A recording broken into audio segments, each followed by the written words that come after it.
Top 10 coolest cars getting discontinued by 2023. We're sad to report these high-performance vehicles are going away soon. The internal combustion engine's heritage is coming to an end, despite some automakers' resistance to fully electrifying their vehicles. The most extreme performance vehicles produced by automakers must be altered to comply with the most recent emission standards. Sometimes, that's just too much of an adaptation, meaning these car brands would have to discontinue their models as a whole instead of fitting them with pitiful engines disgracing their names as a whole. That is, unless you're Ford with the Mustang Mach-E. Performance-focused sports cars, extreme V8-powered monsters, and more are just a few of the vehicles we'll be showing to you. Without further ado, here are the most noteworthy cars leaving us by 2023. Audi R8. The Audi R8 is a popular daily supercar among enthusiasts that is quickly approaching its end.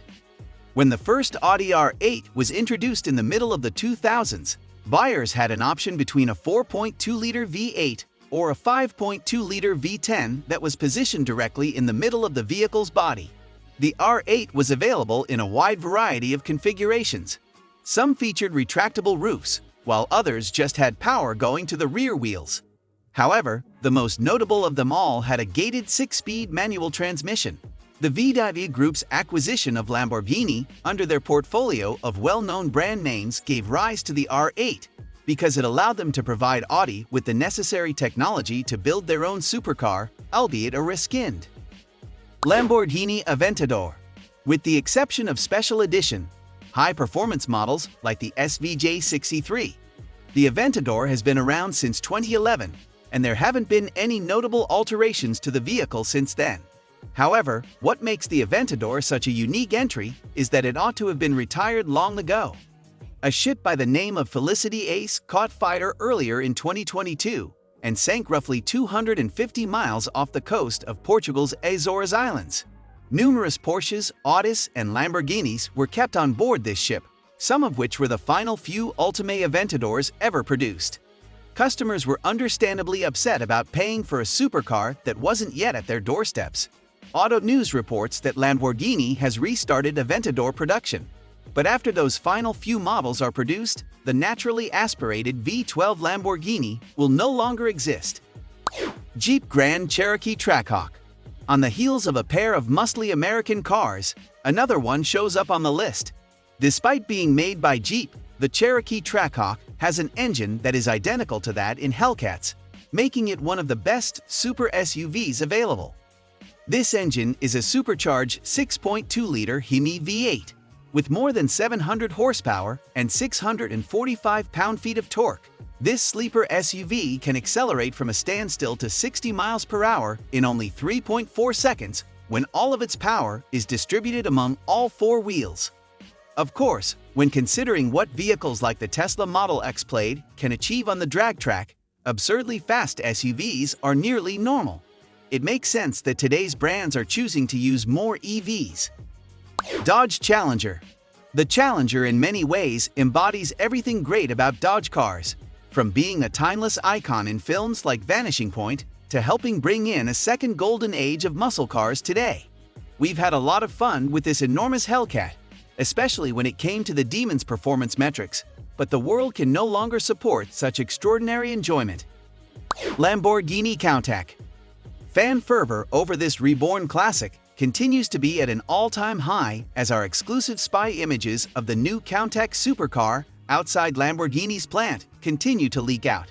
In August 2021, Lamborghini made the new Countach public for the first time. Although the new design deviates from the iconic model from the 1980s, it is based on the most recent Aventador, another Lamborghini supercar that won't go until model year 2023. Hyundai Veloster N. One of today's best hatchbacks is being discontinued. Hyundai stated in June that it was discontinuing the Veloster N. The Elantra N and Kona N's American launches were the automaker's justification.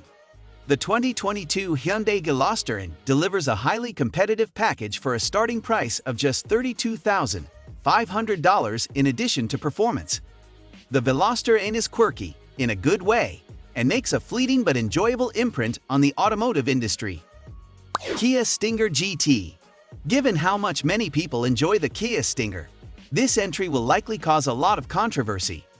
Others view it as a joke and can't get past the Kia badge, despite the claim that it is a true budget version of a German performance sedan, such as the new BMW 3 Series LCI.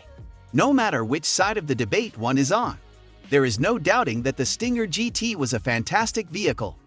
With a twin-turbocharged 3.3-liter V6 sending 368 HP to all four wheels in 2022, the Stinger GT is capable of a 0 to 60 time of 4.6 seconds.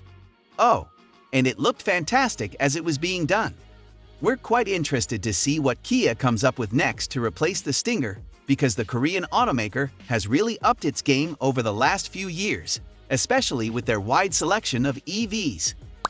Subaru WRX STI. Subaru will keep making the most recent WRX model for many years to come. The absence of a STI version on the 2019 WRX was the only thing that surprised supporters. The STI used to have a 4-cylinder turbocharged boxer engine, so pollution couldn't be the only factor in its demise. It isn't propelled by some gas-guzzling V8 either. It's disappointing to see the STI go out of business, especially since that other quick 4-cylinder vehicles like the 2023 Civic Type R are still expected to be produced.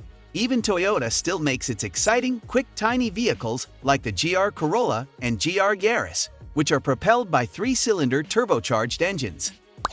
Nissan GT-R Here's an unusual take. Nissan's decision to stop making the GT-R R35 may not be bad news all around. Since it first went on sale in 2009, the R35 generation GT-R has only had minor facelifts and power enhancements. The GT-R is still fundamentally the same dragstrip icon and monster that it was more than 10 years ago, though. The GT-R was powered by a 3.8-liter V6 turbocharger for its whole life. The VR38 engine produced more than 700 horsepower in its most potent configuration. Nissan will therefore give the automobile industry one final gasoline-powered GT-R before it's too late by eliminating the R35. In anticipation of the new sports vehicle, gearheads are already making predictions about a new GT-R R36. That's all, guys. Thank you for watching. Please leave your opinions in the comments section below. Like, share, and subscribe to our channel for more amazing videos.